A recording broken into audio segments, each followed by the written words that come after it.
What's up, everybody, and welcome to a very special Thursday night edition. It's still Thursday, isn't it? Mm-hmm. Okay. Yep. Thursday night edition. I know, it feels like Friday. It feels like a day. That's where I'm about at. True. But we actually we were changing things up tonight because tomorrow, I believe I'm going to be, for the most part of the day, going to be with Minnesota Spirit Hunters' very own Brandon and Kara. Since they're here in Pennsylvania, I'm going to go hassle them. Possibly hassle Fedora. That might be on the list. And I know Brandon wanted to go to Gettysburg, of course. Right. So, I don't know where I'm going to end up. If I was over there, I would be like, yes, Gettysburg. Well, if you come to Perry Unity Day, like you saw. I wish I would be able to, but I'm not going to be able to this year, unfortunately. That's all right. That's all right, because we'll still be going live. We'll still be live at Perry Unity Day, so it's not like you won't be there. You just won't get the smells and the aroma and the fattening food. Wait, can you throw like the fried fat kid food through the computer at me, please? Don't worry, I'll eat the fat kid food very slowly for you, Squeaks. Like toss it through the screen. Don't tempt me. Don't tempt me. Paracrew food fight. There you go. What's up, Emma? How are you? And of course, Raymond. What's up, my brother? How you doing? Hey, everybody. Jay, wow, what is up, brother? How are you? You visit Fedora for the cupcakes. Well, very possible. Don't forget, it's $5 a coffee. Buy me a coffee tonight if you make me snort. Just for the audience, anyway.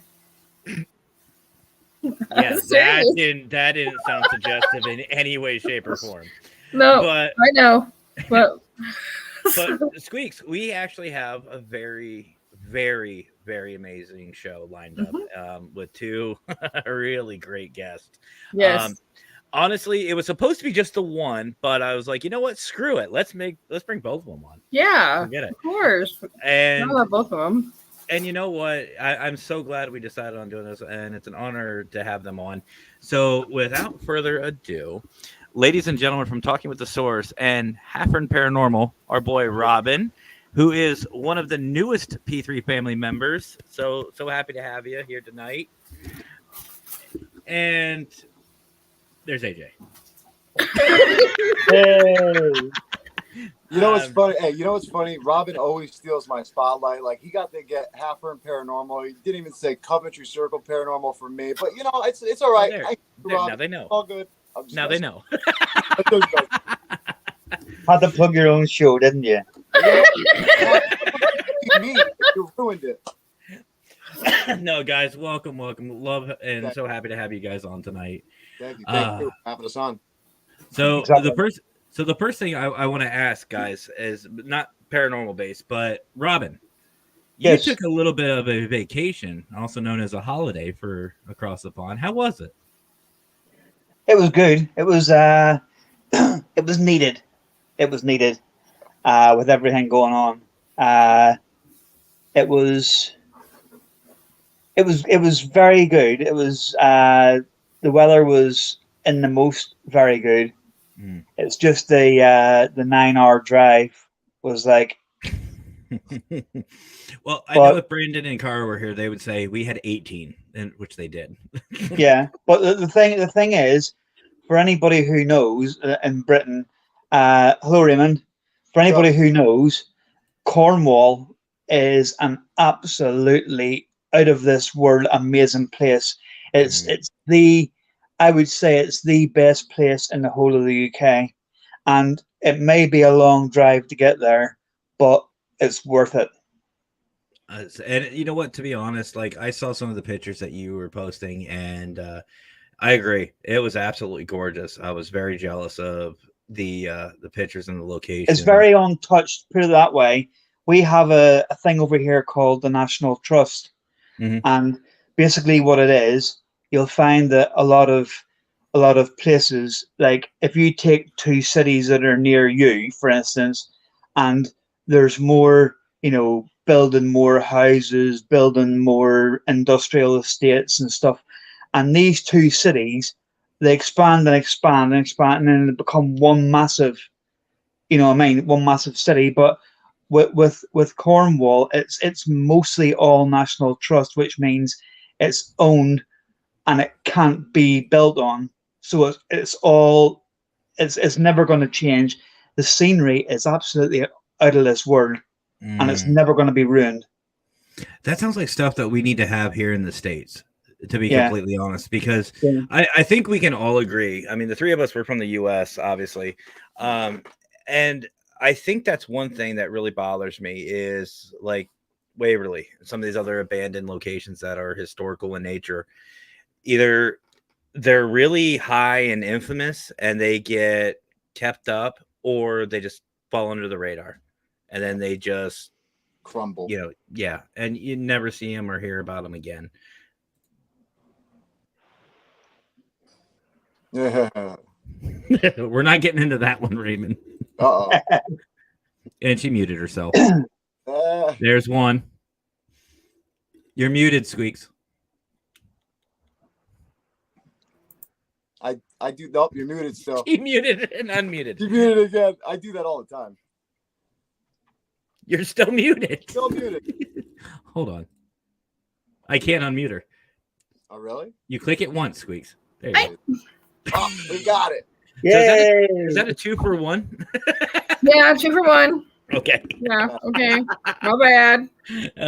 Now, what were you saying, Squeaks? I was trying to say I would like to see some of those buildings restored and either back to what they were or, something different. Because if they just fall under, I mean, what's the point of having the structure there? 100%. And the fact that we have so many, I don't want to get on this topic, but the fact that we have so much homelessness problems going on in the U.S. and elsewhere, you would think that they would rebuild these structures up to be able to house people in. You know what I mean? Definitely, yeah. And the thing as well from my side of it, which is probably different to a lot of people as well, is we have places over here in the UK that are well known for being haunted. I mean, they're about. Yes, AJ, that's the same as all the girlfriends you've had. I didn't want to say it, but you got it. But no, we have a lot of places like over there. You got Waverly Hills, you got Eastern State Penitentiary, and everybody does them. And I find that with over here, it is good to do places like that, but a lot of people now tend to go on like my channel or someone else and they'll see, oh, Denby Asylum again, or something like that, and then they won't. I try for content, especially.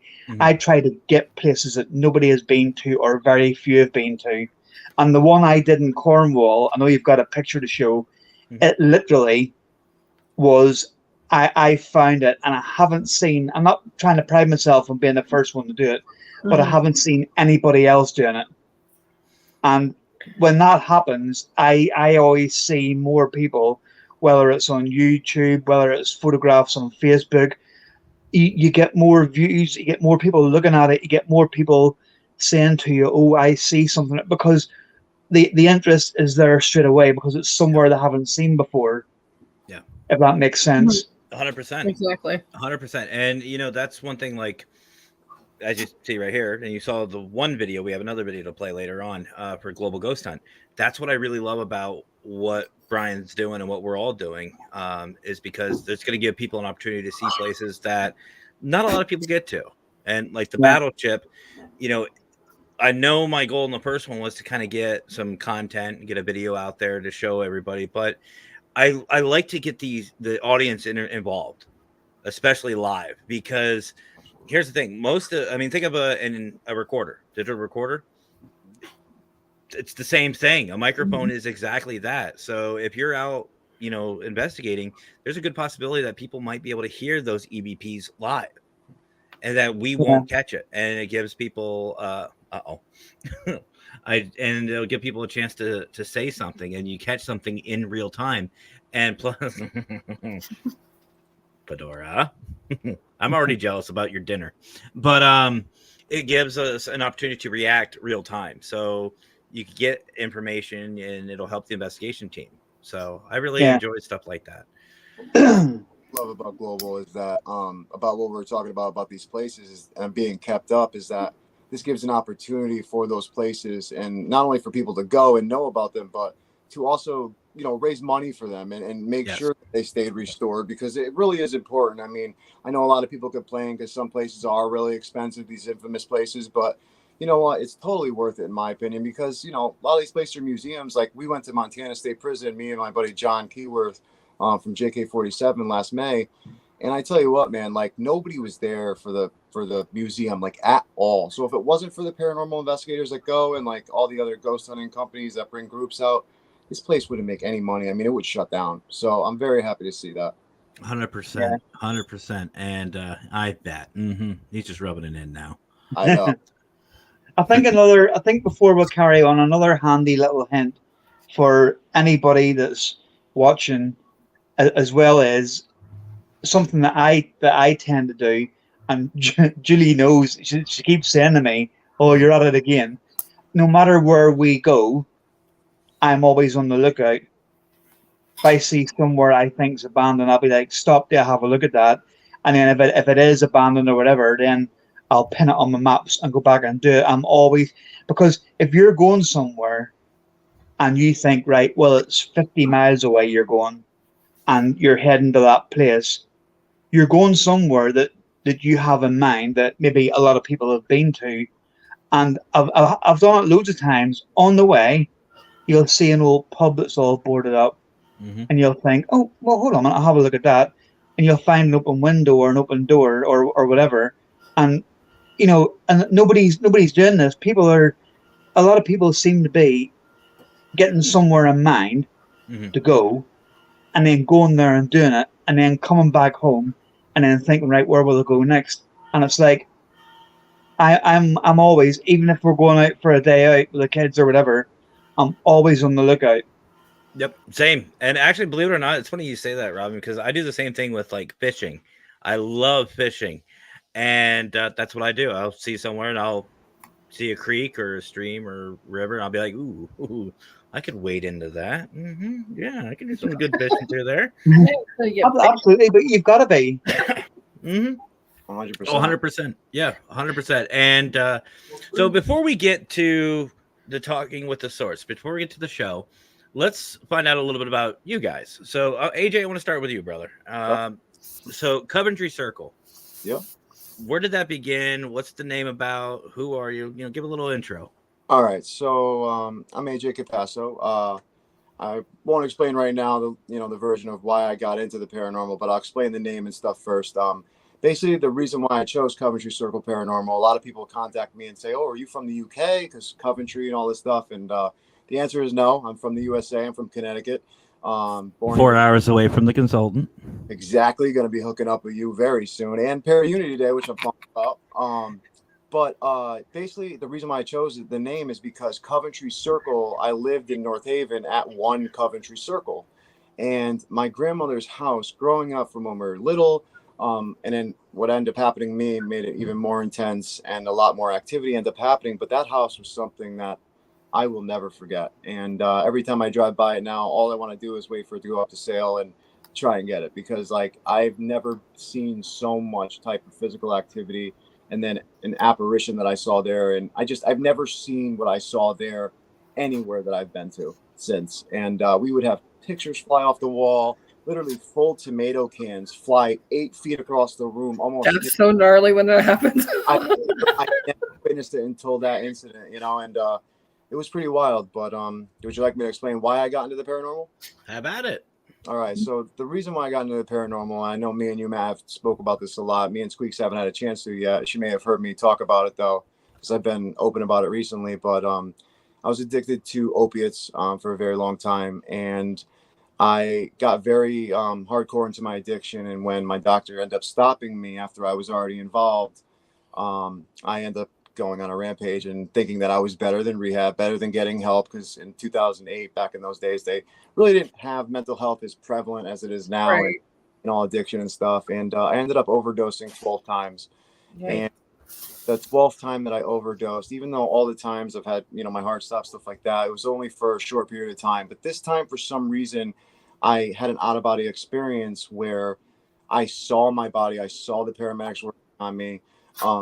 It was the craziest thing. I ended up, all I can remember from these little pieces that I can remember is I was standing above my body, watching the paramedics, realizing that was my body. Like, oh my gosh, what's going on? But I'm here. Like, what's going on?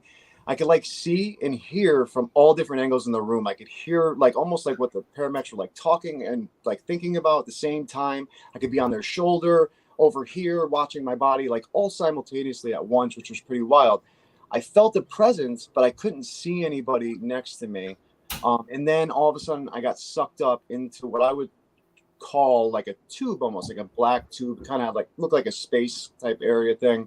And as I was the tube, it was like I was having a like flashback of my life kind of thing, like a role. But as I described on Brian's show, it wasn't just my life. It was like the beginning of all of this, the universe, all that stuff, all the way till the end of my life. And after that, I came out of this tube and it opened up to this valley. And this place, I mean, it looks like a place that I would see that was not touched, like forest area on Earth. But the only difference is that the feeling of love that surrounded me was just something I can't even describe to this day. And not even us as humans could feel that love for somebody else. That's how intense it was. Just an unconditional love that was wrapped around me. And then the colors of this place, the most beautiful place I have ever seen in my life.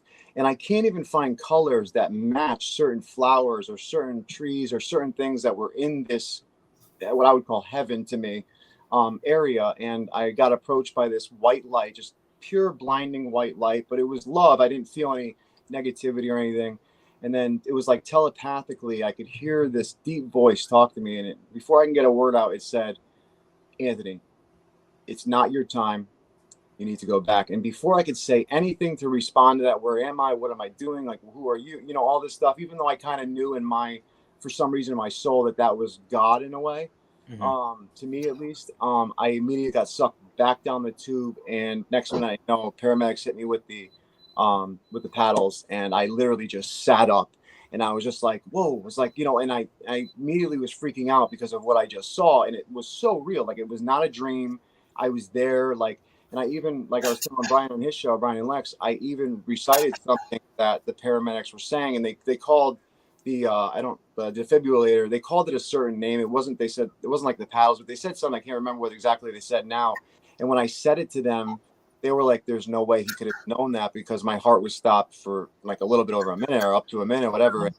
All the other times that happened and my heart stopped, like I said, it was a very short period of time that it happened, that I would always wake up in the hospital, but I never had any experiences. And obviously, from all the research that I've done and stuff, you know, and talking to doctors, they said a lot of those times, and a lot of times when people have near-death experiences in hospitals and stuff, is because of the drugs, like the stuff they put you to sleep with. You know, it stops, I guess, consciousness or whatever. But, you know, I sounded really crazy, to be honest. And it freaked me out so bad, because when I came back, I started having like my abilities heightened from when I was a kid. And it was like I didn't remember too much of them until this happened.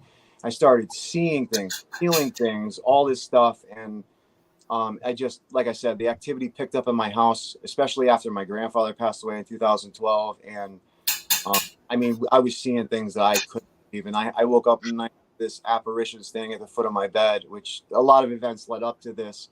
But she was solid. She was solid. And then I thought I was crazy. Nobody was going to believe me, obviously. I could describe her in total detail: white dress, black hair over her face. And all of a sudden, it happened 2 weeks later in front of my entire family. She manifested in our dining room with literally everybody that literally just passed away in 2020, besides my aunt who's upstairs. And I tell you, that in that moment is when I began my paranormal journey, because when I knew that they were able to see what I just saw, and that she was solid as us, and then she disappeared again, like evaporated. The way that I would describe it is like a pile of leaves being taken by the wind. It was like a disintegration, evaporation, so quickly as she came and gone. But my family, some of them left immediately. Some of them just couldn't believe what they just saw. They didn't speak about it. Most of them won't speak about it.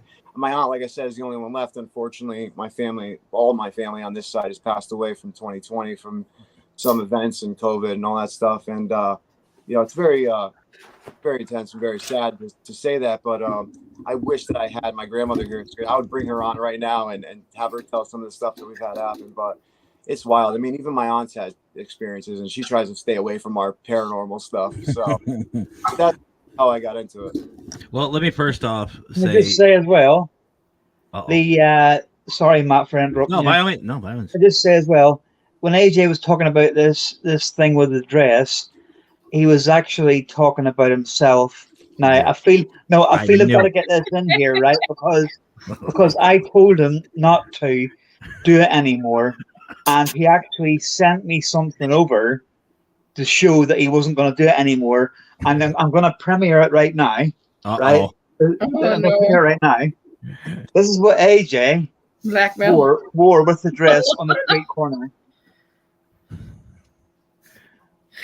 Oh, that is cute. That is cute. There's I gotta so AJ and anyone who watched our show, Robin just tear each other apart. So thanks, Robin.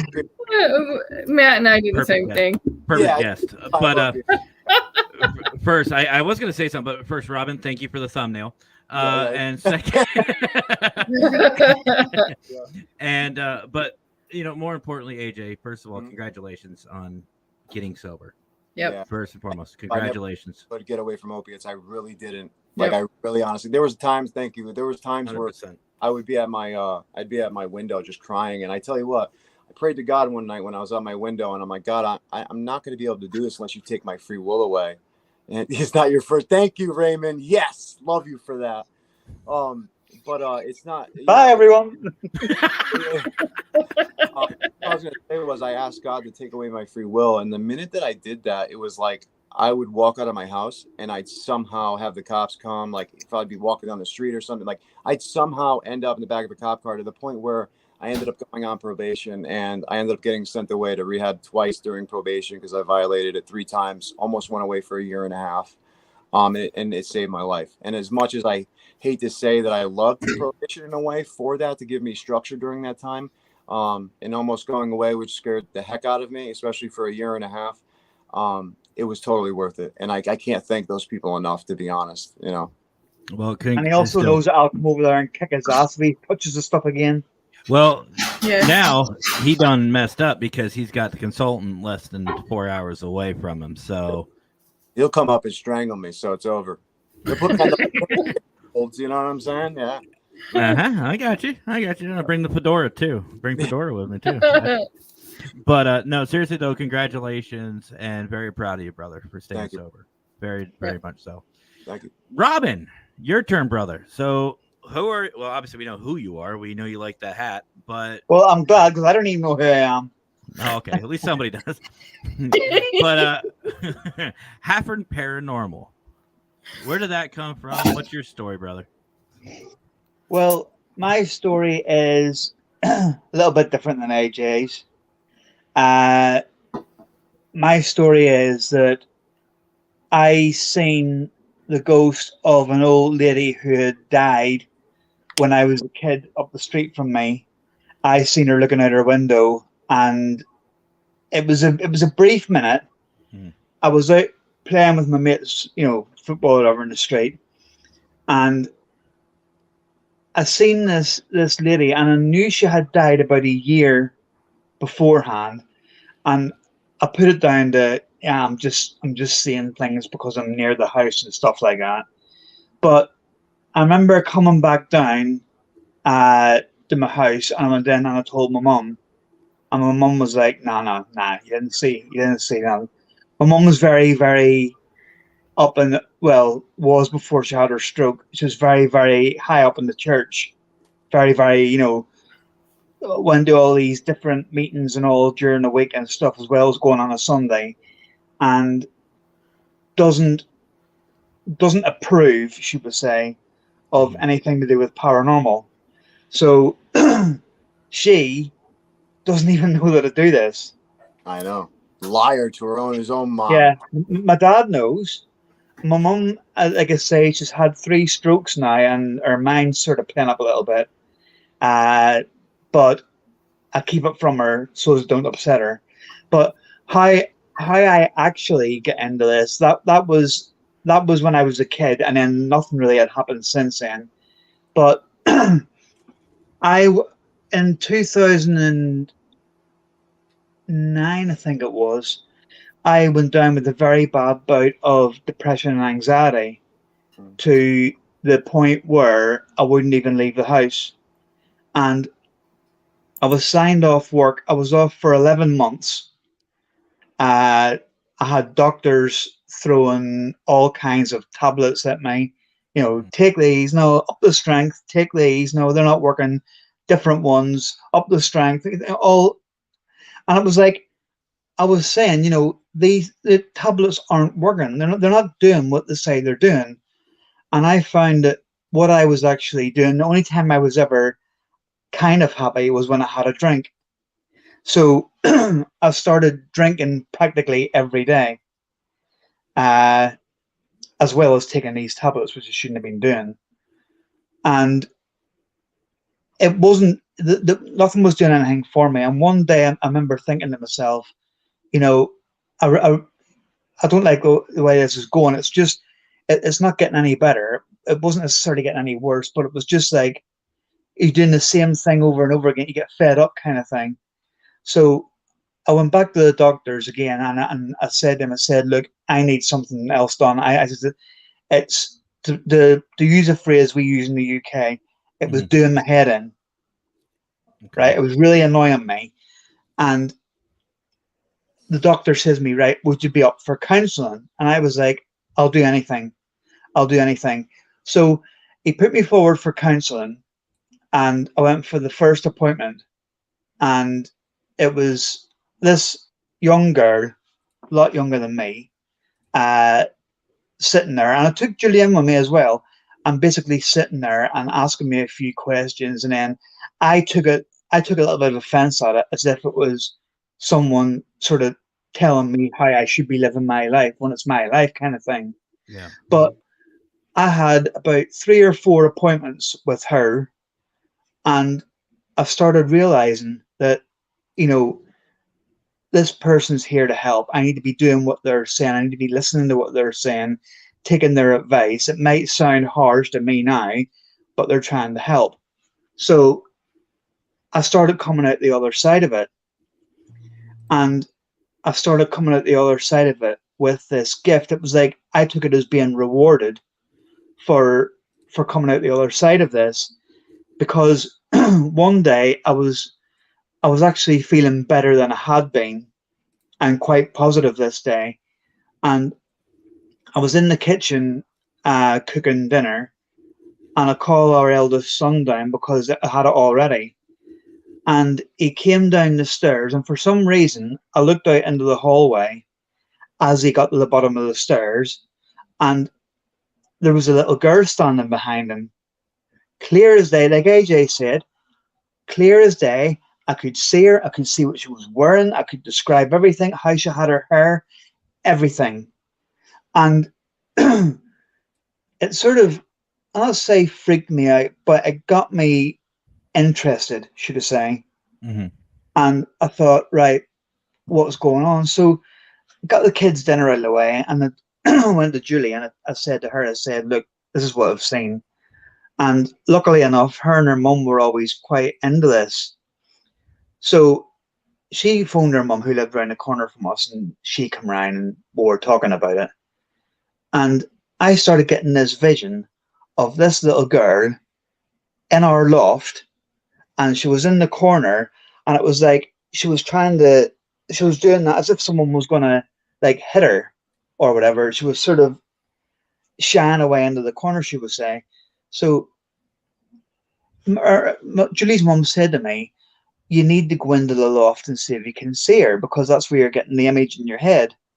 So the 3 of us went up into the loft, and I had a little bumblebee costume that one of my daughters had wore for World Book Day at school, sitting up there, and there was nothing. There was no breeze. There was nothing up there.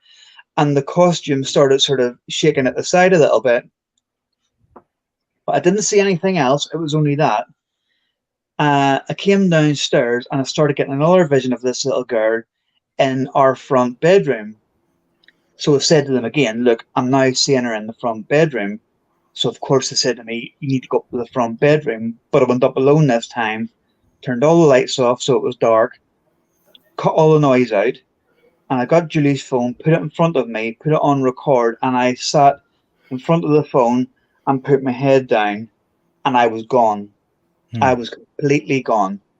For it must have been a good 10 minutes I was gone for. When we watched the video back, there was what I took as orbs everywhere around me, and it wasn't dust because if you look when you looked at the camera and you looked either side, there was nothing. It was just all around my head. There was these what I called orbs. But this little girl had basically taken me by the hand. She was walking me round the area we lived in before it was even built up. She gave me a name of Florence, a name of Anne, and straight away a year 1906 came through. And she's walking me around where we were before it was even built up. It was a farmhouse. There was a man coming up the dirt road.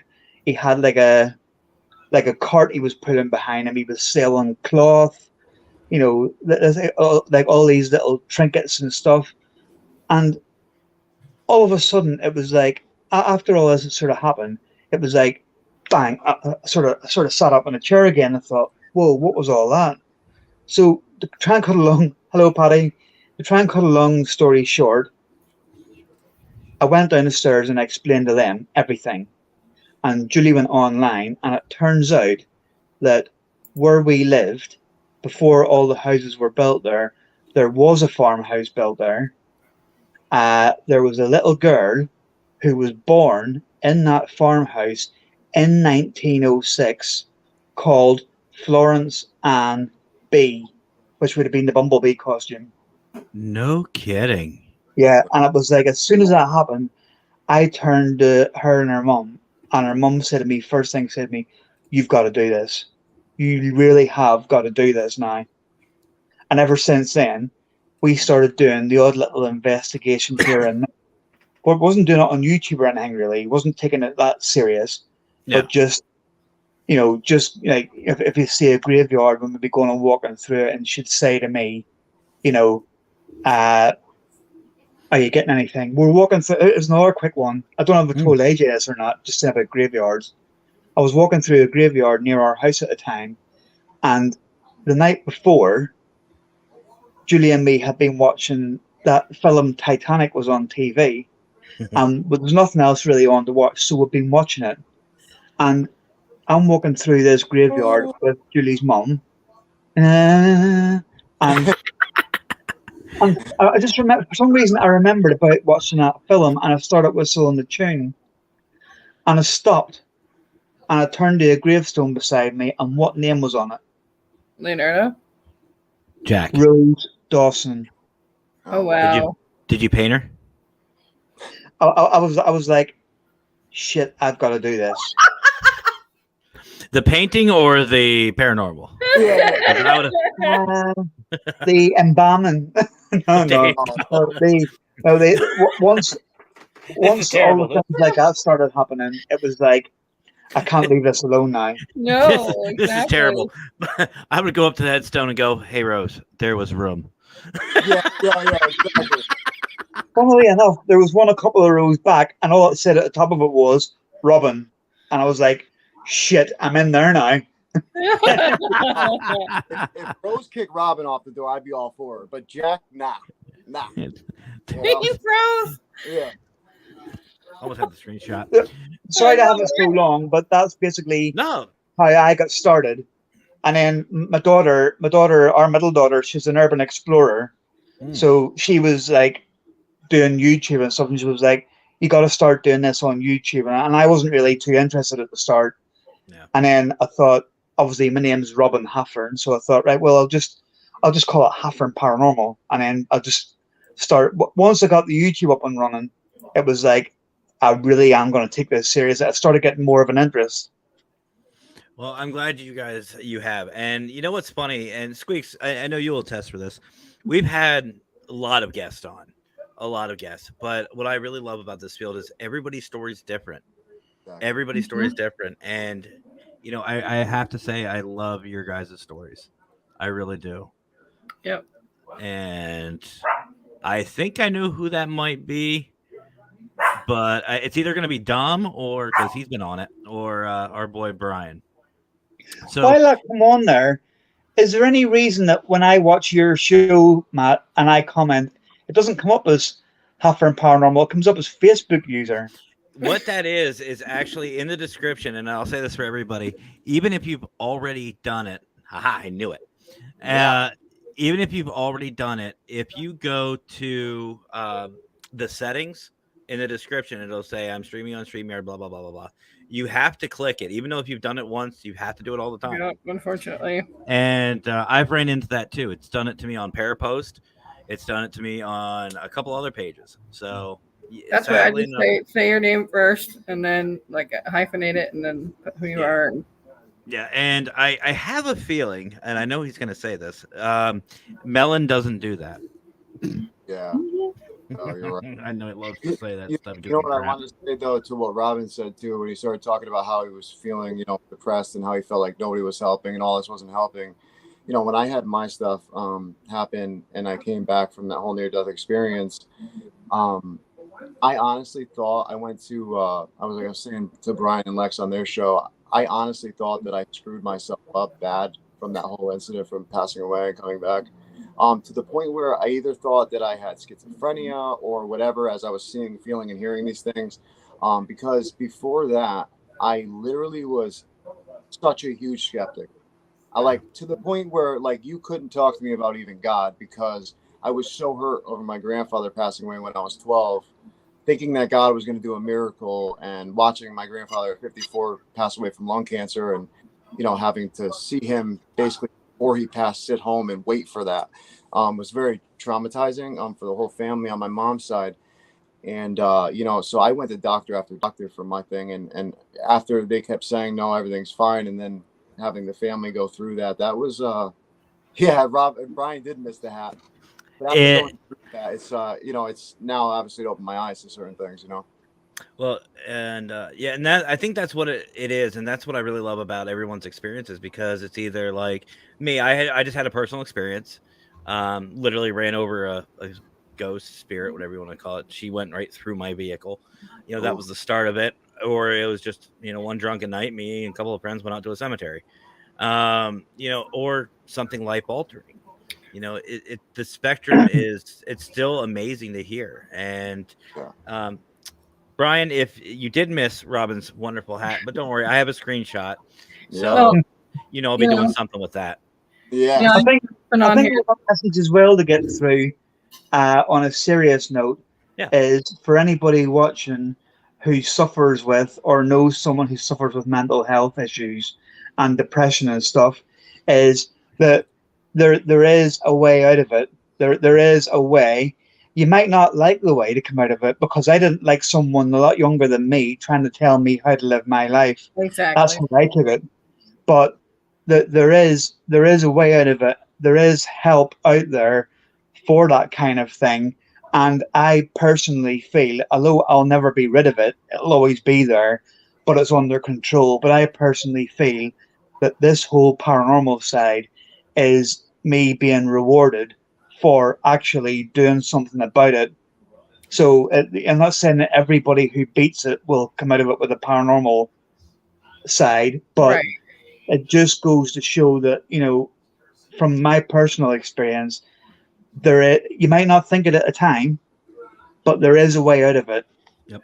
And that's what I like about, and I keep saying this, that's what I like about all these paranormal groups coming together, because we are a spiritual support group. Because I have a similar story to AJ's with my grandparents and my family.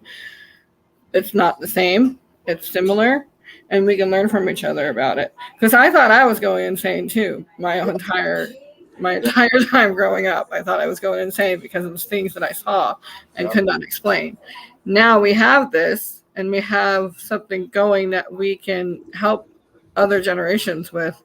And I just, it's great to me. I appreciate it, and it's something that I will fight for, and something that I will not let burn to the ground. So Same. Yeah. And running below, guys, is a link, and I want everybody, if you feel like you feel trapped, like what Robin's saying, write that down. Seriously, write that link down. Go Yep. there. It is a 24-hour service. They are wonderful people, and it's not just for suicide. It's for mental health. Period. Yes. Here's the thing. I mean, we're on a serious side now, which is strange for this show, but Thank I've been there myself.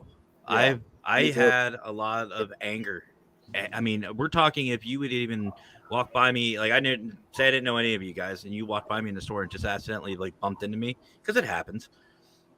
That would set me off. Somebody would be bleeding by the end of it, and I'm not joking. I get, with my military background, I have very bad anger issues, which lead to felonies. I'll just put it that way.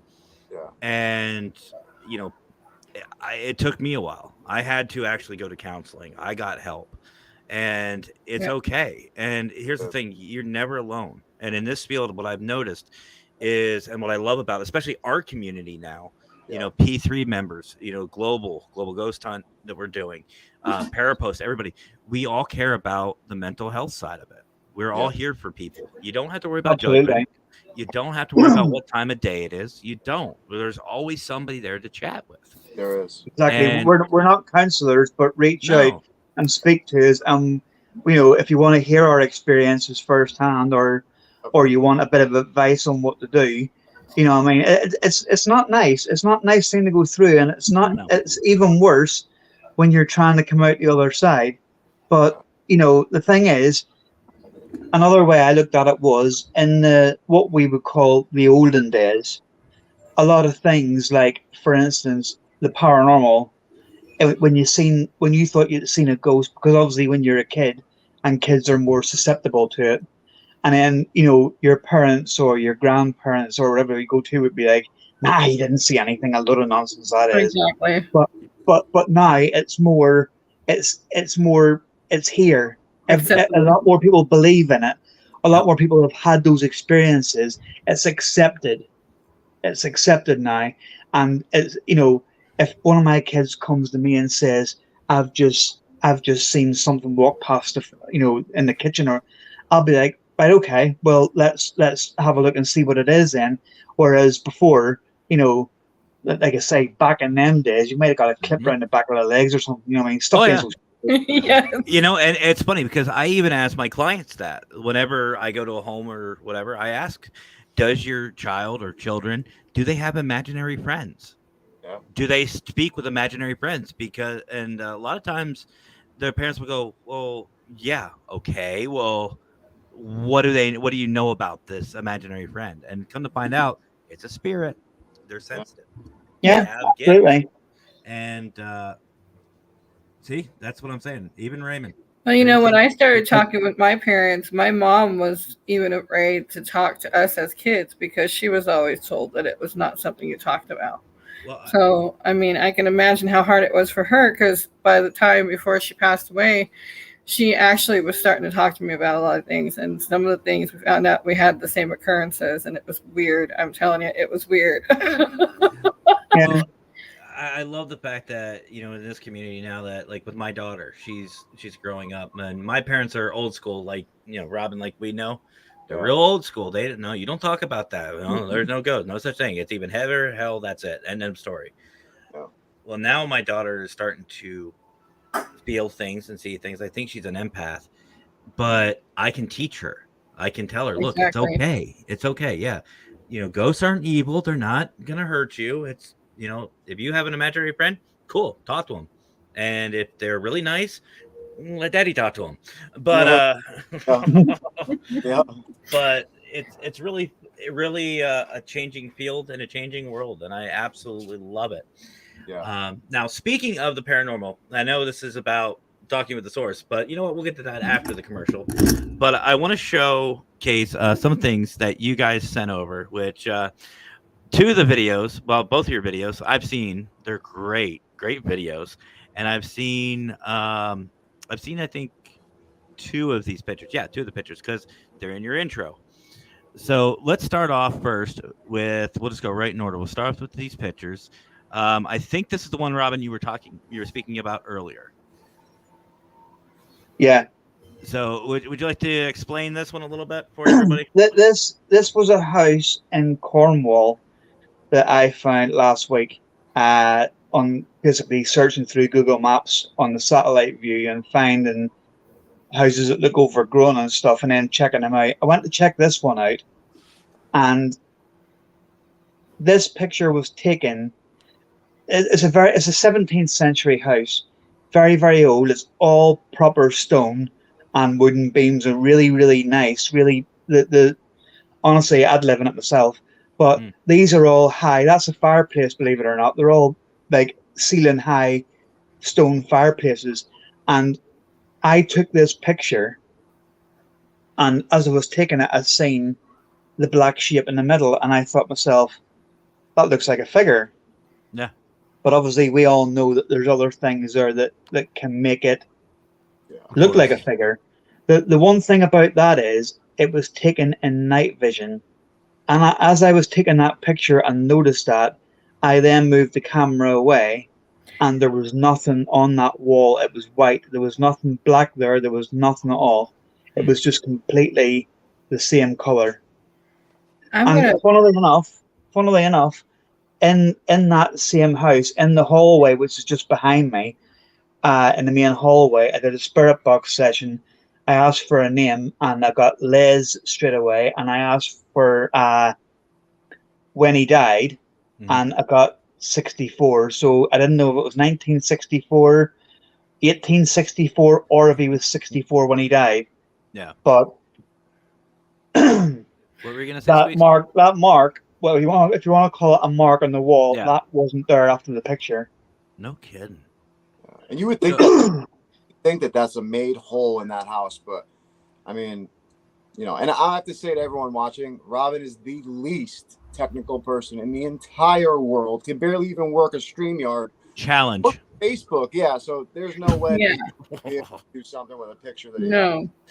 I see a lot going on in there. I see a few things going on in there. I don't know if you want me to say it over the air, so I'll kind of wait. But that's it. Go ahead, Squeak. What are you? Yeah. Squeakers, how long have you been on this show? I know. You're only the co-host. I just don't want to take it away from them either. But I see an older male and I see a child. Really? I definitely. You know what's funny? Robin, when I first looked at this, and this is the second time, my first time today seeing this, what I see isn't the black spot. That black spot in the middle, that's not what's drawing my attention, believe it or not. Really? It's on the right side. That's right where that shadow is for wall or whatever's there. Mm-hmm. Wow, if you look, you can see on the top of it, you can see the brick lay, and then towards the bottom, it starts to distort a little bit. Yeah, like you can see the male standing there, kind of leaning up. Imagine this. He was sitting there leaning up, leaning against a wall. That's what I see. At first, when I first looked at it, now that you said that, I actually see that. I always thought that was a. Matt, you just clarified. I was so focused on the middle part because I'm like, that really does look like a hole almost, but it's not, So I'm not doing that shit again. And I see the little. I tell you something else, right? I tell you something else about the same house, and if it's okay with you, Matt, if I can send you another 2 pictures from the same house. What I actually did, I took a photograph and I showed it to AJ. You know what I'm talking about, AJ. Let me just send it through here. Was it the one with the hat? No, it's not the one with the hat. Okay. For everybody who missed it, okay? AJ's hat. Here we are. Oh, another screenshot. Another thumbnail. Oh, absolutely. I need to I want to see it on the German Shepherd. I wish he was still here. Right, I've sent you the first one, Matt. Okay.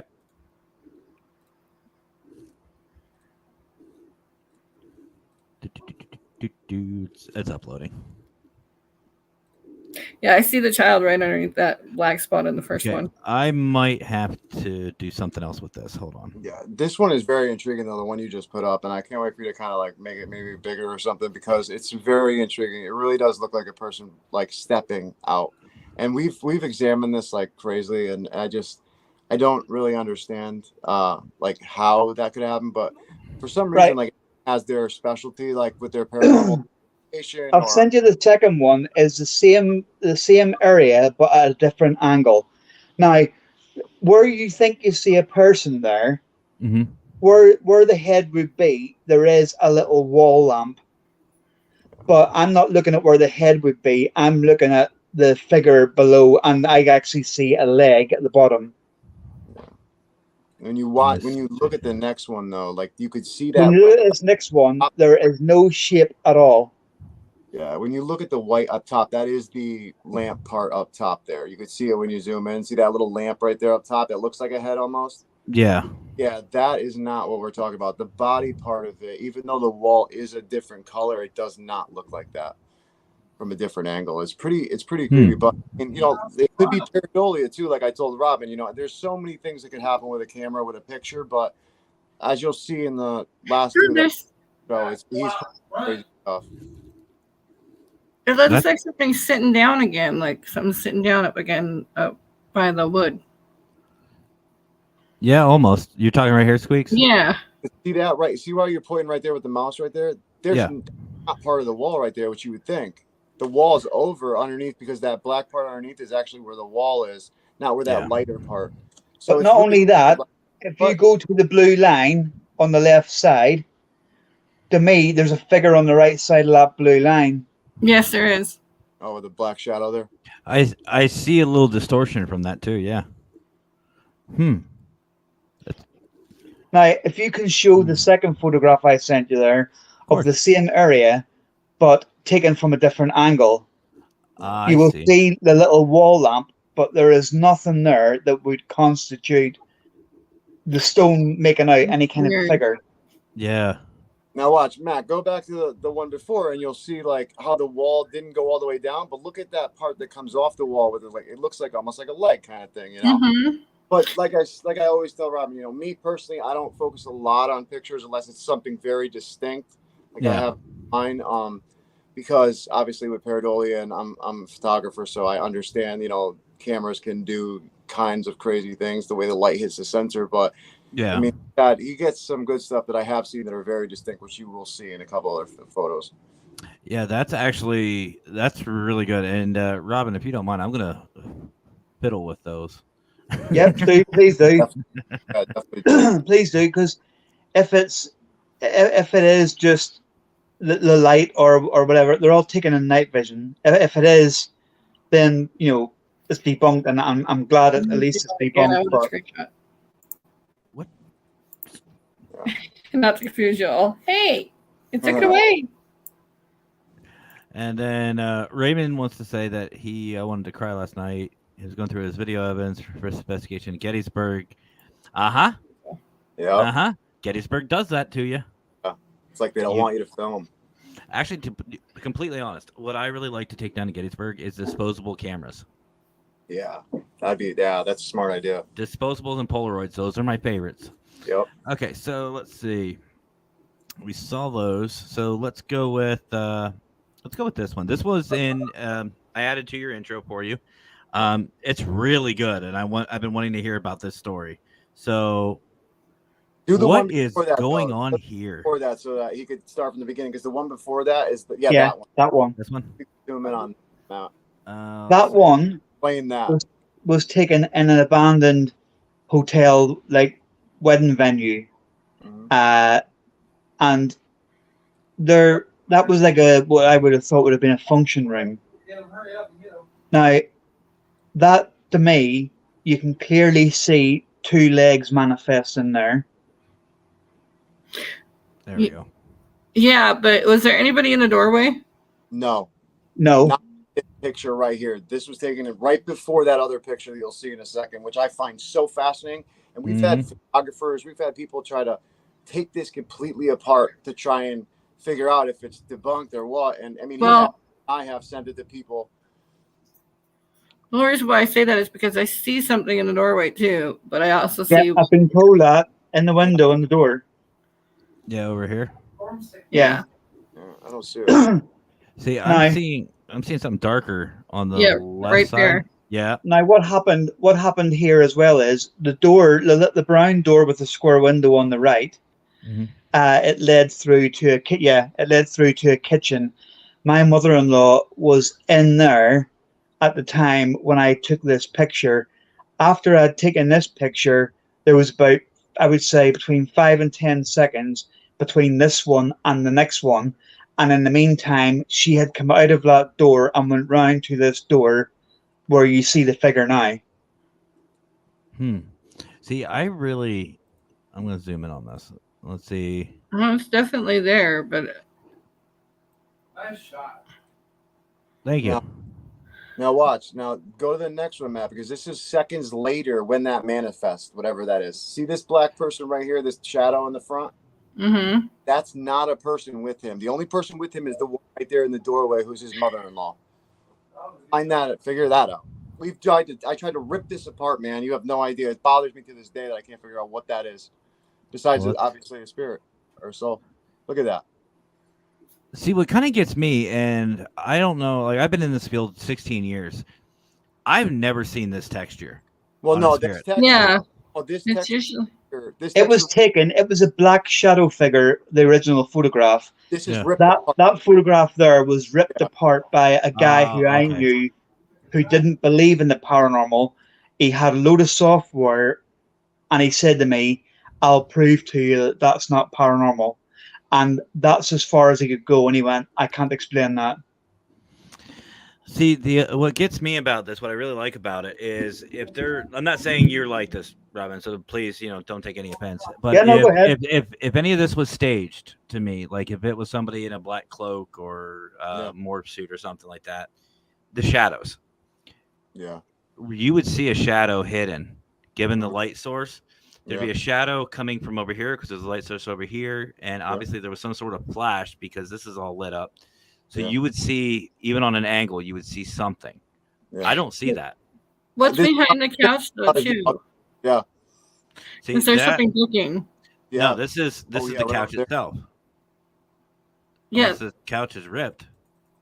No, like right behind the couch, there's like a whole area right there. It looks like something's stuck in behind the couch. Yeah. You're saying right here, Squeaks? Yeah, up above and right behind it. Yeah. Yeah, I don't know. I mean, I know there's actual shadows too, but it looks like something's stuck in. To me, given where the light source is coming from, which is right not here, human light, which is coming at the couch itself, Squeaks. That to me looks like it's a shadow of the couch. Well, itself. Yeah, that's a shadow of the couch itself, but like right behind that, it looks like there's something. That there very well could be.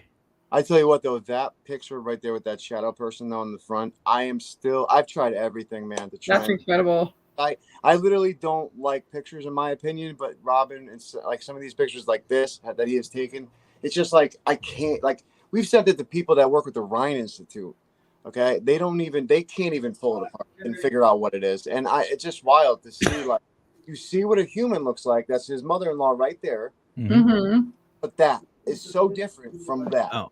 It is, and it's shorter. Can I just say as well, that picture, the reason why that picture is light is because when the guy was trying to pull it apart, right, he was doing it with the software, and it wasn't pulling the figure apart, it was pulling everything in the picture apart. So the room wasn't actually light whenever the picture was taken. It's because he's been trying what he can. But what's interests me in this one as well is that when he pulled that apart and that figure developed what I call heat spots, the mother-in-law hasn't got them. No. Yeah. And see, that was something that I was going to say about like those shadows I was talking about. Yeah. There's a shadow of her foot.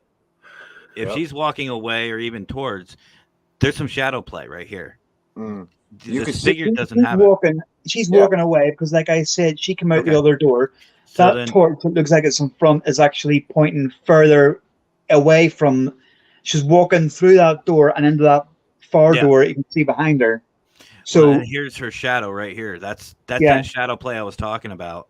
Yep. Like, there's her shadow on this wall or the door frame. This doesn't have that. Yeah. So do you have the original photo still, Robin? Yep. I would love to see that. Right. Let me it's on that. It's not on this phone. I You don't have to think. get it right now. You don't have to AJ, have you got it? I don't you have We that could one. go to a commercial and then they can. Let me kinda- see if I can.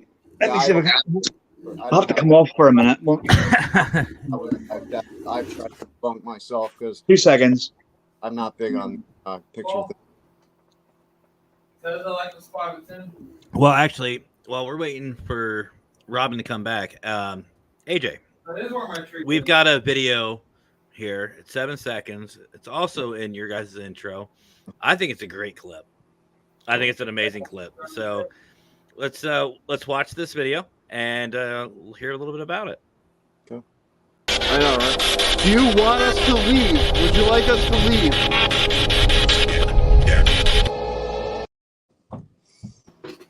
You want to play it one more time? So you can probably. Absolutely. I know, right? Do you want us to leave? Would you like us to leave?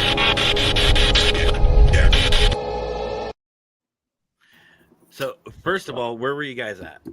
Yeah, we live in Durham, Connecticut. It's basically a huge farm, very old town. We have a lot of cemeteries from the 1700s, even from 1600s too, from the Puritans that came down from Salem.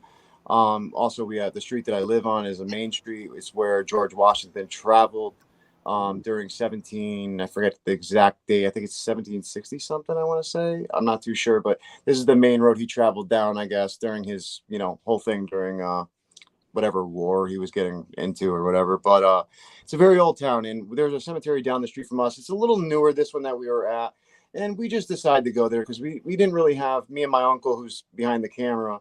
I had just gotten out of another group with my buddy, and things didn't work out with me and him being in a group together. So I was like, you know what, will you bring me out, Unc? Because I didn't have my car at the time. And he was interested in the paranormal because of his own experiences being in the military and over in Japan and stuff. He had a lot of things happen.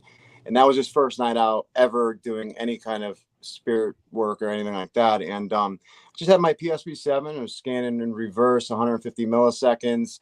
Wasn't getting really, like, as you could hear, no really snippets too much coming out that you could even understand. And then I just had this feeling like, do you want us to leave? Is that why, you're not really, I was getting some like kind of hefty things happen. And I'm like, oh, do you want us to leave? If you want us to leave, just say, yeah, and then all of a sudden it just comes clear as day. Yeah. And I mean, in the full video on my YouTube, on Coach Circle Paranormal YouTube, I'm like shocked because me and him both heard it in real time. It was clear as day. And not only that, people have to understand, like, it's scanning at 150 milliseconds over multiple radio frequencies. For you to get the same voice, the same tone, the same everything, like just the way that was, it's really utterly kind of impossible for that to happen. Unless there's multiple DJs, all at once broadcasting. Saying, the same tone. Yeah.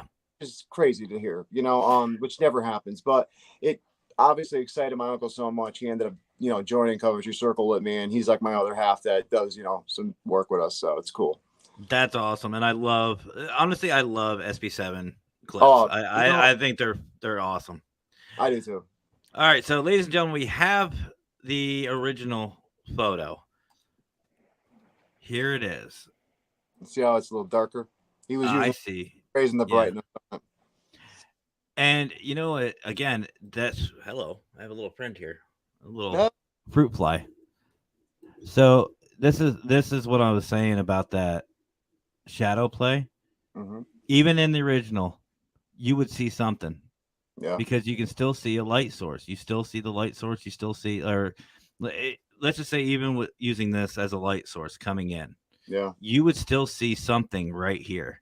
Absolutely. You would still see a shadow or a shadow-like figure. I don't see it. Yeah, to me, that's so. It's an old person with their hand on a walking stick. Yeah, I can see that. I can see that. There's a reason that the arm's coming out, and I don't think it was like trying to throw anything or. The other funny story behind this is that my mother-in-law actually, and she's not like this at any means, but she actually picked up on a name for this, and I'm going to say female. And before she actually picked up on the name, I actually said that I could see a letter above this person's head. That I couldn't see this figure with the naked eye, but I knew there was someone here. And I said to her, "There's an E above this person," and she said, "Well, I've got Elizabeth." Wow. And you know what, Robin, I'm gonna have to kind of agree with you about that whole walking stick or a cane of some kind. Yeah. Because I don't know if you guys, how well you guys can see it. I'll try to zoom in as best as I can here, but it almost looks like there's one coming down. And if you look as well where the join in the chair is in the wood, you can see it through the arm. Mm-hmm. Yeah. I'm telling you, Matt, like when I don't really do the whole camera thing like this. I mean, I have one picture that I really am awed about from our trip to Montana that I can't understand. But when I met him and he showed me this, and then he showed me that first one, which was seconds before this as it was manifesting, I tried everything, dude. Like I said, we gave it to people from OTR, and one of the ladies works with the Ryan Institute, which is a very prevalent institute for, paranormal type stuff, psychic stuff. In photographer after photographer, editor after editor, nobody could debunk this, not even myself. And it almost makes me mad that I can't debunk it, but I'm like super happy that he caught this because it's like, oh, that's what we look for, Well, if you don't mind, I'm going to play around with it. No, please do. Please do. Absolutely. Anybody do. So guys, usually about a half hour we take a commercial, but we've been so intrigued and involved in this. We're going to take our commercial break right now. So guys, don't go anywhere because we're not done yet. We still have yet to speak about talking with the source. So sit back, relax, hang tight because like I said, we're not done yet. Gonna run to the bathroom while we're doing the commercial. Go for it. We got plenty of time. Cool.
High streets we know.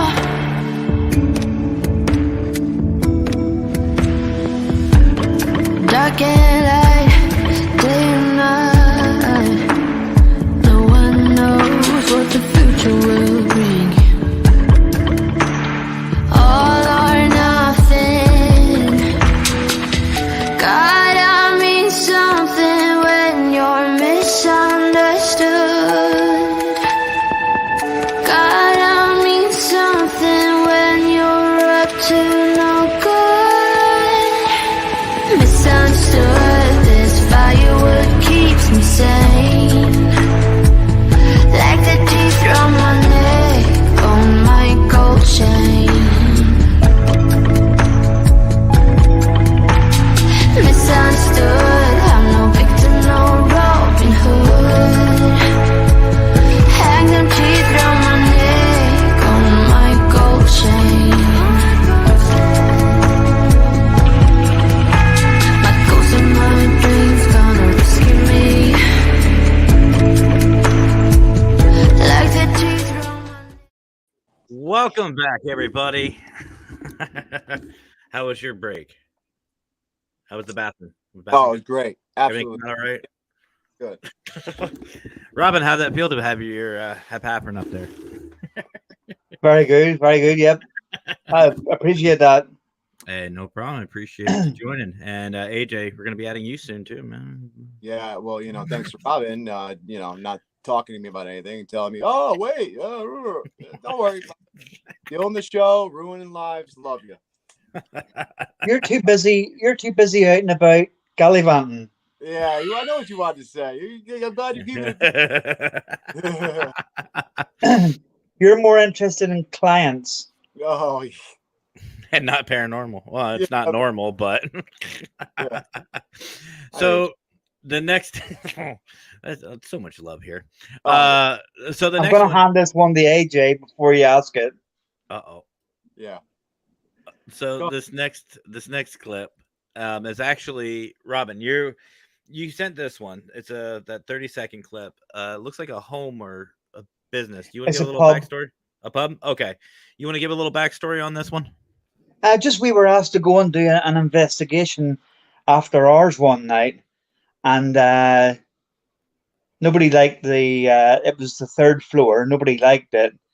It was somewhere I'd seen a window from the outside of the building before we went in, and I picked that window and said, if I'm going to see anything or something's going to happen, it's going to be on that floor, and this was on that floor. Okay. We're not bringing up the lotion. Yeah, I know. If you want to know about the lotion, watch the last show. Just to let you know as well, in this clip, the response that I get comes after I ask, can you make a light in the basement flicker? I have put my mother-in-law in the basement, which was basically 4 floors below me, so she couldn't hear me. I was asking for things to happen to her, but I asked, can you make the light in the basement flicker? You'll hear the response. All right, well, let's listen. Please make a light flicker in the basement.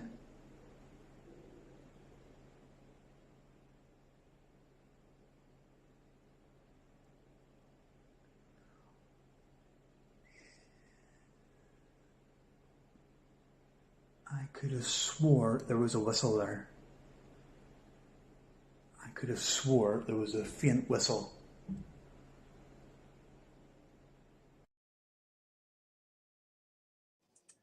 That's really good.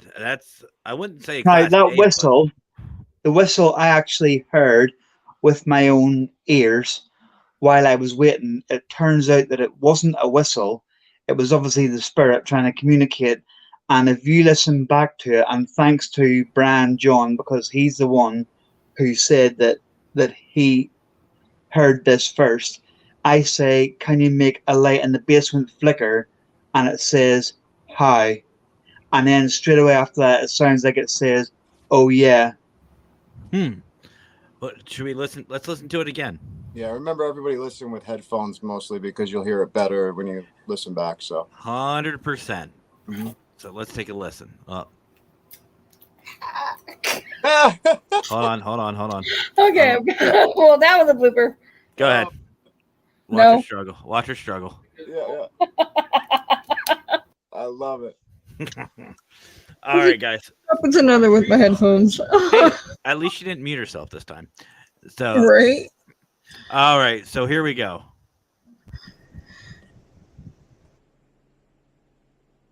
Please make a light flicker in the basement.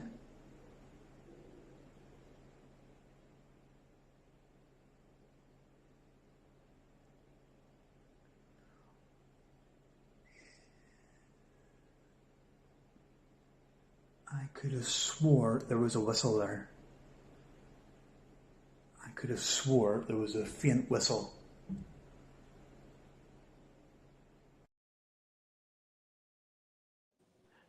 That's really good.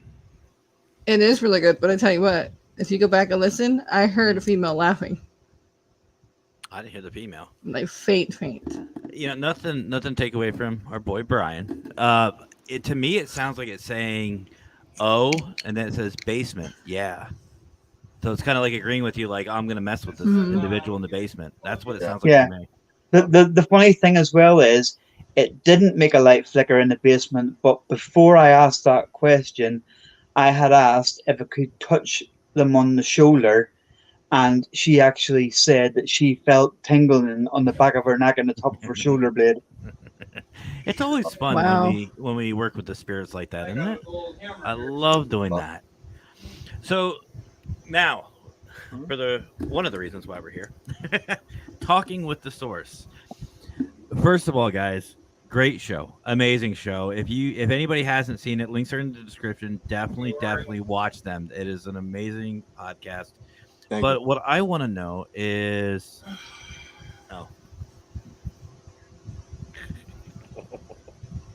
Tell him, Brian. Tell him. That's my opinion. My show, my opinion. I can't even have I'm joking. But I want to know, how did you two meet up? I mean, obviously, you know, AJ, I don't know if you traveled to the UK. Robin, did you come over to the US? No, that wasn't even how it was. Tinder? I don't know. Yeah, basically, you know, good hookup. Anyway. No, AJ's on Grindr. An old guy from the family description. And Craigslist. Basically how it started was, okay, it's a funny kind of story how I started the podcast. So it was actually called Coventry Circle Paranormal Podcast. It was just me and my uncle, and I decided that I was going to interview other teams, researchers that are on YouTube, and, you know, just to give them a platform, as well as maybe get some, you know, bigger names down the road if I could. I never took it seriously till Robin came, and I'll tell you why. The whole reason why I started the podcast, because I was in school at the CT School of yeah, right. I was going to school at CT School of Broadcasting for Radio and Film, and one of my teachers, when we did the podcast part, I talked about the paranormal. I brought it on the show. I brought equipment on the show, so how I would use it during, and he was just so intrigued at how well I spoke on camera, how I was comfortable. I wasn't worried about tripping over myself. I did what Squeaks did kind of in the beginning, and I muted myself, but I got myself right back like nothing ever happened. And he was so intrigued by it. He was like, listen, why don't we start a podcast? My company will sponsor you. There's our other host, Steve Hopkins. What's up, Steve? Love the name. And this guy, my teacher, who's a great guy, he's been in radio his whole life. He's just a great dude, has a great company that sponsors awesome podcasts. He never got back to me. But my class was only 5 students, and he got back to every single other one, helping out basically their podcast and getting them started. And I was very hurt by this. So I'm like, you know what? Screw him. I'll do my own. Start it on my own. And it was kind of like a spiteful type thing, hoping that he would contact me and be like, oh, I like what you're doing. Let's continue. But that never happened. So down the road, I ended up having my buddy John Keyworth from JK47 Investigations on the show. And I'm like, you know what? You want to join me, man? And we'll just start getting teams. And it was very sporadic. We were just getting teams. And I was going to have Robin on the show. And before I had him on the show, I had this feeling to call him one day. And I just felt like Spirit telling me, like, Ben has a lot of potential. There's a reason why you need to connect with him. You need to bring him onto the show. You need to make him part of the team. You need to make him basically your best friend. So this past like October, or I think it was October, November, maybe even earlier, September, I got him involved. We became really good friends. And then ever since then, man, he just went online and he started emailing famous people, non-famous people. And I mean, thanks to him, man, I mean, we actually now have taken it seriously. I mean, we met Brian John through, a person, a guest incident. And, we just been going from there, man. I mean, we're booked up till September 18th right now. I mean, it's just awesome. I mean, we're having Patty Negri on again. We're having Dave Schrader on soon. I mean, just some great names coming on, and then all the researchers that were helping trying to give a platform to. And it's not just about that too. I try to, like, every single show, whether on someone's show or whether it's on my own, I told Robbie, this is a way for us to take people's experiences or stories or whatever and expand our research. Exactly. So whether it's someone who's a beginner or somebody who's massive, we can learn from everybody, because nobody's an expert, in my opinion, in this field. I don't care what anyone does. I screw up 10 times on the show, so and we love it. Yeah, we love every bit of it, and it's part of the show now. But yeah, that is awesome. So, Robin, what made you want to reach out like that? Like, were you thinking about doing your own show too, or just like, hey, this kind of looks cool? No. I was what we call tootling along with Huffer and Paranormal, just getting out when I could, doing the mediocre investigations at a time. Really, I was taking it serious. I was putting it on YouTube, but I had a thing in my own head where I wanted to go with it, and it was just basically it was a hobby more than anything for me as well. There was obviously the investigation part where you wanted to prove things to people and stuff like that, but it wasn't. There was no motivation in the UK for me anyway. There was very little motivation or no motivation to take something like that on, or for I don't mind doing the odd collaboration with different people, but there was no lot of competing signs at all for me to team up with anybody permanently, for me to do any more than I was doing, should I say. And I've seen AJ's name pop up one night on another investigation I was watching on YouTube. It was live, and I just, for some reason, I just thought to myself, I hadn't even texted him. I just thought, I've got to add this guy on Facebook. I don't know why, but I've got to add him. And I did add him. And I think, if I can remember back correctly, AJ might correct me here, I think he had messaged me about coming on the podcast, Talking with the Source, the interview Huffer and Paranormal, which I agreed with. And it was I think it was the week before I was due to come on. And I was just sitting in the house one night, and all of a sudden, the Messenger video call came in, and I turned to Julia and I went, shit. And she went, what? And I went, it's that guy AJ from America. Why is he video calling me? What? I didn't know why. And I answered the call, thankfully. And it was like we'd known each other for years. Thankfully. Yeah, by the way, I'm outside your house. Yeah, right. I can see what you're having for dinner. Wait, Rob, I just want to say for the record, okay, when I called him that night, he was very shy. He barely talked. If I knew that this was the real Robin, dude, I would have. He would have called him earlier. Yeah, I would have. Exactly. If I was gonna be stuck with him, forget it. So there is one question that, and trust me, we could probably keep going for the next couple hours, but there is one question I'm kind of curious on. Gonna have to have a part 2. That's what I am thinking about that one. Will you stop stealing my material? Do you want to host? But he's way ahead of you, right? Right. I trained her well. So what's for you guys, since you're in obviously separate countries? What's been the biggest challenge for you guys to making this work? Time difference. Yeah, in a way. Yeah, for guests. Yeah. The it doesn't sound like it, but the 5 hours time difference is a pain in the ass. Oh, I know. Mhm. which is why we just started the P3 UK. It's like when AJ would phone me to discuss things with me, and don't get me wrong, I always answer his call and I'll stay on the phone for as long as he needs me. But it's like, it's either late at night here or I'm phoning him and it's early in the morning his time, and there's never really, and AJ, you'll know yourself, there's never really a right time for us to speak. So we just speak as and when we phone each other. It doesn't matter what time of the day or night it is, we just speak. Absolutely. That's awesome. And we do basically the same thing, actually. Yeah. And that's just amazing that you guys are that dedicated to be able to do that, because it's a very uncommon in this field. Yeah. To have somebody to be up late. There's more ways than one for us to connect.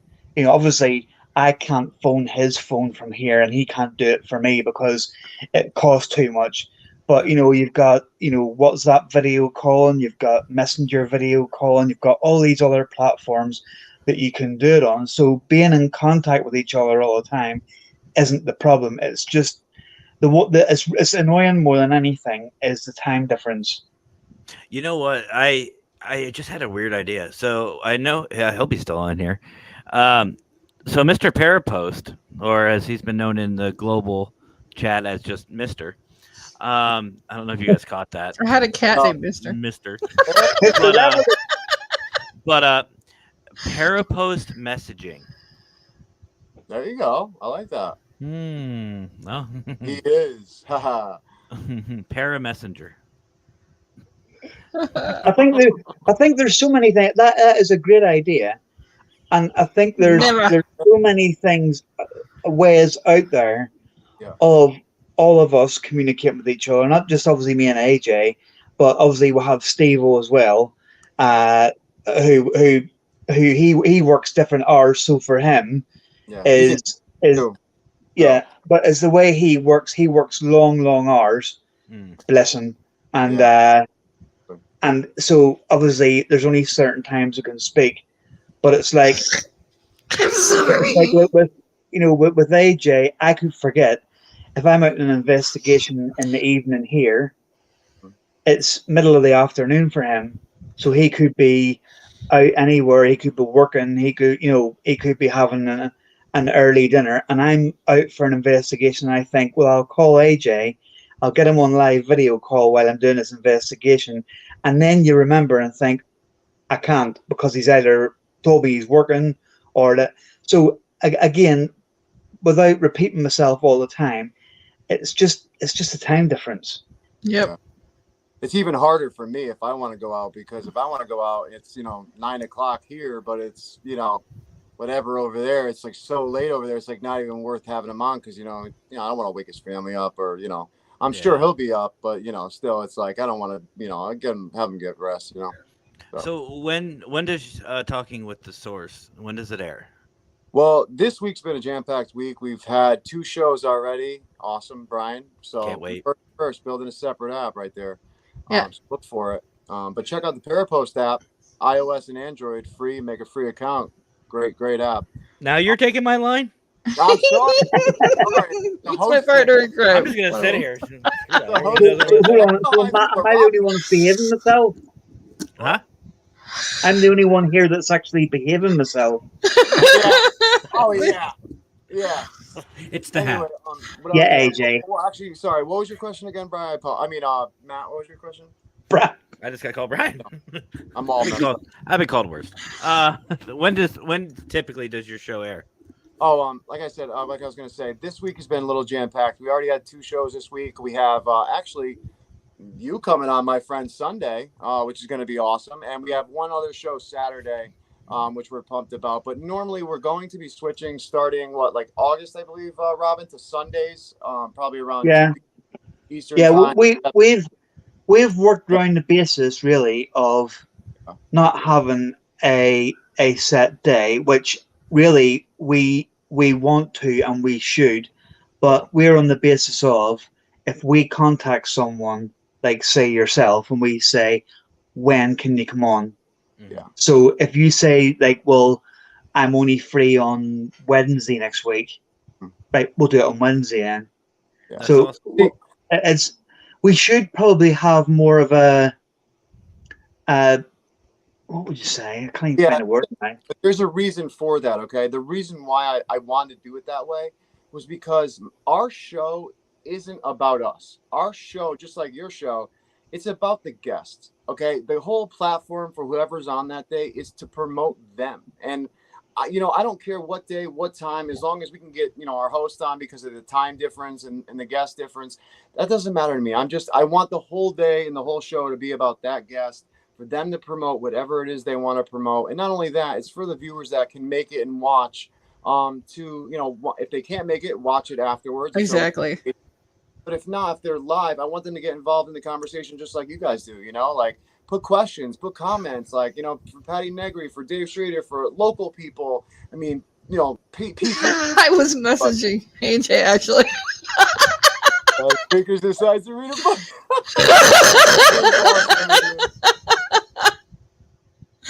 Oh, sorry. I'll just leave. I'm not needed. That was good. I was going to do that earlier with Robin. Oh, wait. I got it. Yeah. Yep. There we go. Oh, hey, welcome to the Paracrew podcast. I'm welcome to Talking with the Source. Oh, yes. Yeah. But do you guys want my thoughts on that about as far as scheduling? Please. Yeah, it's structure. That's the term I was looking for before you go, Matt. It's just structure. I would love to have the podcast like you say with yours, where you say like with ours, I could say Wednesdays and Sundays, or just Sundays.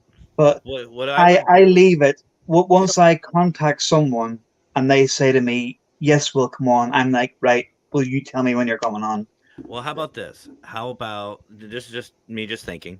And hi, Joe. I see you in there, brother. There he is. What about having, like you said, Sundays? Have Sundays be like a catch-up day where you guys just hang out, chat, BS, do whatever you want to do, and talk about your guests for that week and what day you're going to have it. And don't have it any set day. It could be Monday, Tuesday, Wednesday, whenever. Just do it whenever. Mm-hmm. And that way you have, Robin, that a little bit more of a structure, and it still has that variety to where you can promote and help out your guest. Yeah, maybe something along those lines. That's what we're hoping to do, because see, exactly, Sunday at 4 p.m. through the lens of Brian and Lex. So that's why. Yeah, so we'll go live on Sundays about 4 p.m. then. 3:30.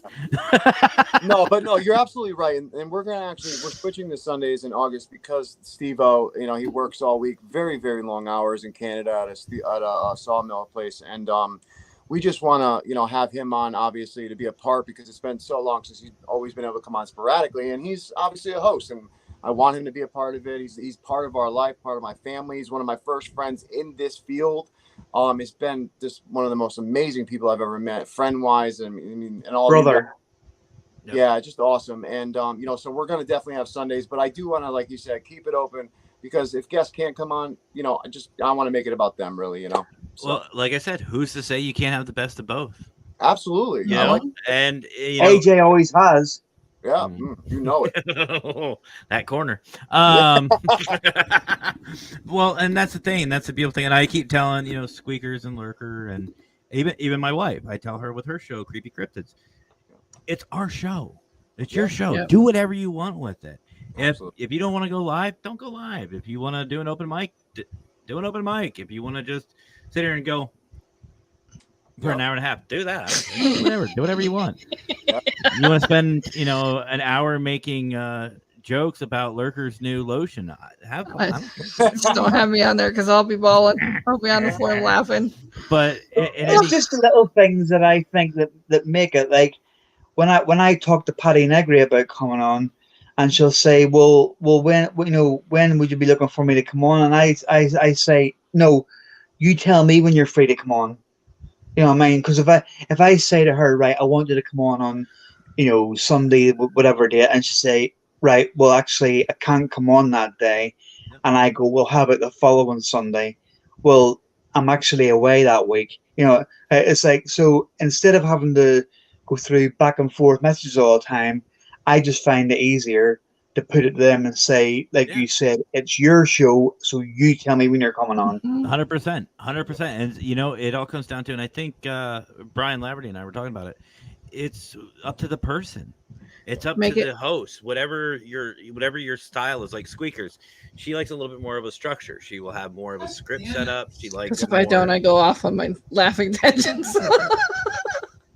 And that's one reason why I don't have a script. But me, I'm more relaxed, laid back. Let's see what happens. Let's have some fun. Absolutely. And it's all up to you guys. And I'll tell you make it your own. Yeah, 100%. And I'm telling you right now, you guys are doing an amazing job. Yeah. And I really love talking with the Soars. It's and the biggest question of the night. And Steve-O, if you're in the room, this goes to you too. Part 2, guys. You guys want to come back for a part 2? Oh, 100%. No. We'll get Too bad. Yeah. You signed the contract, Robin. You're stuck now. Yeah. Hey, I've got a 14-day cool-off period. No, I'm joking. Yes, I wrote that thing. Please have AJ come on with his dress next time, though. I'll put that in his contract. Anytime he is involved, you got to wear the dress, as long as you wear the hat. Wait for it. Yeah. Nope. There it is. There it is. Another screenshot. Cool. It's good to have options. Embarrassing to say, hey, that's my best friend. After this, it's going to be over with. I'm going to be like, no, I don't even know this guy. That's all right. That's all right. AJ, you couldn't live without me. You're right. You're right. This is my sister, and then you got Lurker, who's just the creepiest MF I've ever met in my life. Their family. He's a good guy. And then you got this, whatever this is. Hell yeah. Hell yeah. Love it. That's a brother. That's a brother.